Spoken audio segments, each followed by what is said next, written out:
Well, summer, of course, is a great time to get outdoors, enjoy the weather, and get some exercise. And a record number of runners are hitting the pavement these days, especially during the summer months. Last year, more than 2 million people finished half marathons in the U.S. But running in the heat can be dangerous and even deadly if you're not careful. Joining us now is our Chief Health Editor, Dr. Nandi, with some tips on how we can stay safe. All right, Doctor, we keep hearing about how important it is to make sure we get enough water. How much water do we need and when do we need it? And obviously, it depends on the individual and how much activity, but usually 8 8-ounce glasses a day is enough. If you're running though, right before going, have a sport. I would do a sports drink with sugar and water and salt because it helps the absorption of water right before running. And then every 20 minutes have 8 ounces of water or liquid. Really? Yeah, because you get dehydrated very quickly. So 64 ounces for just in general, and then before running 16 ounces, and then 8 ounces every 20 minutes. All right, good advice there. We know sunscreen is important, right, when you're heading out. Can it actually help us stay cool? Absolutely. Sunscreen's amazingly important. I had a anesthesiologist when I left my work, and his brother just died of melanoma. So sunscreen is really important for everything else. But in this situation, it actually helps your body remain cool. It helps decrease heat absorption. And people worry, well, I'm not going to be able to sweat. But in fact, studies showed that you can actually remain even cooler with sunscreen. So a double effect.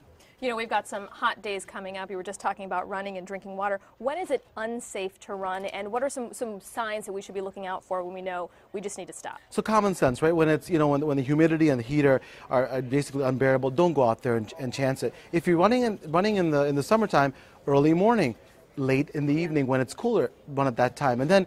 Remember to look for signs when you're dehydrated. When you get headaches, crampings, when you're feeling fatigued and profuse sweating, those are signs that that heat stroke may be coming on. So don't ignore them. Don't be a tough guy and say, I want to go right through it. Slow down, get water, and then run at a later time. You can always do it, but if you have some severe signs of dehydration, you got to stop. Yeah, take them seriously. Absolutely. All right, now let's talk about another hot weather warning. This time we are going to the beach for this one, and it's not what's in the water, but in the sand. A new study from the University of Hawaii shows that certain bacteria in the sand can live much longer than bacteria in the water, and an older study links playing in the sand to getting sick. All right, so we don't often think about, how clean is the sand, but do we have to worry about actually getting sick? I'd actually like to go to Hawaii and test that, if you guys would join me. We're there. We're on board. So seriously, though, we think about the water, but the sand can actually preserve the bacteria. You can actually have more bacteria than in the water. But I don't think we should freak out. I think that, listen, there's bacteria everywhere. And remember, let your kids play in the sand, in the dirt. However, there may be some warnings. If the bacteria level gets higher than it's supposed to, there'll be warnings posted, and avoid those areas. So are you talking E. coli mostly? I mean, we hear that every year. E. coli because of contamination, yeah. But again, it's like just because that people say, well, I'm not going to play in the sand anymore, that's not the message you want to send.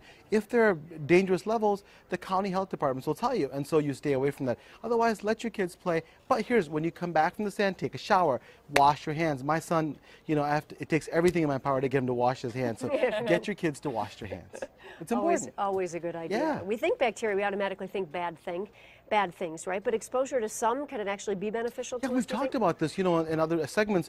We think that if you have good bacteria and your body gets exposed to bacteria as they're growing up, you have a more healthy immune system. It's almost like having a kid. You can't put your kid in the closet for their entire adolescence and then stick them outside and say, hey, face reality. Good luck, right. The same thing with bacteria. You have to have a few infections, and you have to let them see what's normal. Okay. All right. Well, moving on to our last topic, Wayne State University's decision to go smoke-free. The new policy will prohibit the use of all tobacco products, including e-cigarettes, in and around all buildings operated by WSU. Now, the University School of Medicine has already been smoke-free since 2008. This change takes effect on August 19th. All right. I would think as a doctor, perhaps, that you'd be a fan of this. I mean, the whole risk of secondhand smoke, because it's not just the smokers we're concerned about. So guess how many chemicals are in secondhand smoke? Just a wild guess.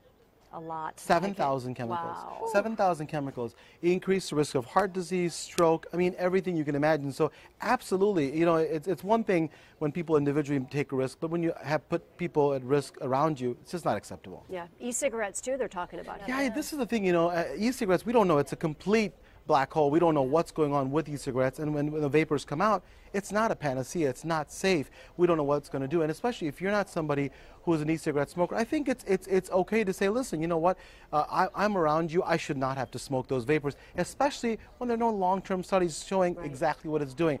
You know, it can go into, we think it from particulates in your lung, etc. All of it doesn't sound great, so I'm glad they're doing it. I really am. And there are a lot out there, right? Yeah, so certainly. good information as always. Thank you. Dr. Nandi, thanks so much for coming by. Thank you for having me. Have a great Appreciate it. weekend, and thanks too. to all of you for watching. We hope you have a great weekend as well.